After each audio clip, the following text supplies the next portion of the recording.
വിവാദങ്ങൾക്കിടെ Thiruvithamkoor Devaswom board പുതിയ ഭരണസമിതി ചുമതലയേറ്റു. പ്രസിഡന്റായി കെ ജയകുമാറും ബോർഡ് അംഗമായി കെ രാജുവും സത്യപ്രതിജ്ഞ ചെയ്തു. കെ ജയകുമാർ എന്ന ഞാൻ ക്ഷേത്രാരാധനയിലും ഈശ്വരനിലും വിശ്വസിക്കുന്നുവെന്ന് സാക്ഷ്യപ്പെടുത്തിക്കൊണ്ട് തിരുവിതാംകൂർ ദേവസ്വം ബോർഡ് പ്രസിഡന്റായി ദൈവനാമത്തിൽ സത്യപ്രതിജ്ഞ ചെയ്ത് ഇന്നേ ദിവസം ചുമതലയേൽക്കും. സ്വർണ്ണക്കവർച്ചയിലെ പത്മകുമാറിനെ ഉടൻ ചോദ്യം ചെയ്യും. കേസെടുക്കാൻ എൻഫോഴ്സ്മെന്റ് ഡയറക്ടറേറ്റും. കേസുകളുടെ രേഖകൾ ആവശ്യപ്പെട്ട ED ഹൈക്കോടതിയിൽ.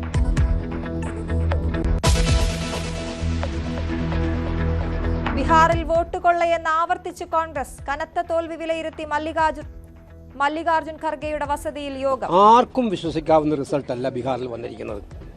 ബീഹാറിലെ ജനങ്ങളത് വിശ്വസിക്കുന്നില്ല, പാർട്ടി പ്രവർത്തകർ വിശ്വസിക്കുന്നില്ല, മറ്റു രാഷ്ട്രീയ പാർട്ടികളും അലയൻസ് പാർട്ടിയിലും വിശ്വസിക്കുന്നില്ല.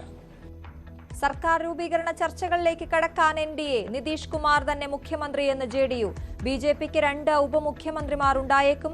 സത്യപ്രതിജ്ഞ ചൊവ്വാഴ്ച നടത്താനും ആലോചന.